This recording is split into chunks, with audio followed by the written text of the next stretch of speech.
వరంగల్, ఖమ్మం, నల్గొండ ఉపాధ్యాయ MLC ఎన్నికల polling సందర్భంగా నల్గొండ జిల్లా కలెక్టర్ కార్యాలయం, వరంగల్, ఖమ్మం, నల్గొండ ఉపాధ్యాయ ఎమ్మెల్సీ ఎన్నికల రిటర్నింగ్ అధికారి కార్యాలయంలో ఏర్పాటు చేసిన వెబ్ కాస్టింగ్ ద్వారా పోలింగ్ సరళిని గురువారం వరంగల్, ఖమ్మం, నల్గొండ ఉపాధ్యాయ ఎమ్మెల్సీ ఎన్నికల రిటర్నింగ్ అధికారి, నల్గొండ జిల్లా కలెక్టర్ ఇలా త్రిపాఠి తనిఖీ చేశారు.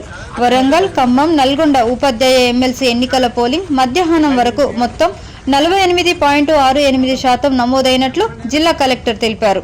అదేవిధంగా ఈ ఎన్నికలు ప్రశాంతంగా కొనసాగుతున్నాయని వారు వెల్లడించారు. అందరికీ నమస్కారం. ఇవాళ ఎలక్షన్ రోజు స్టేట్ ఎన్జీ కాలేజ్ అండి. ఇక్కడ అంతా పీస్ఫుల్గా అవుతున్నది. ఇప్పుడు వరకు జిల్లాలో 10 o'clock వరకు 22% ఓటింగ్ నమోదైంది. దీనికి సంబంధించి ఎక్కడ కూడా ఎటువంటి ఇష్యూస్ మన జిల్లాలో జరగలేదు. ప్రతి చోట కూడా మనం ప్రాపర్గా బందోబస్తు ఏర్పాటు చేయడం జరిగింది.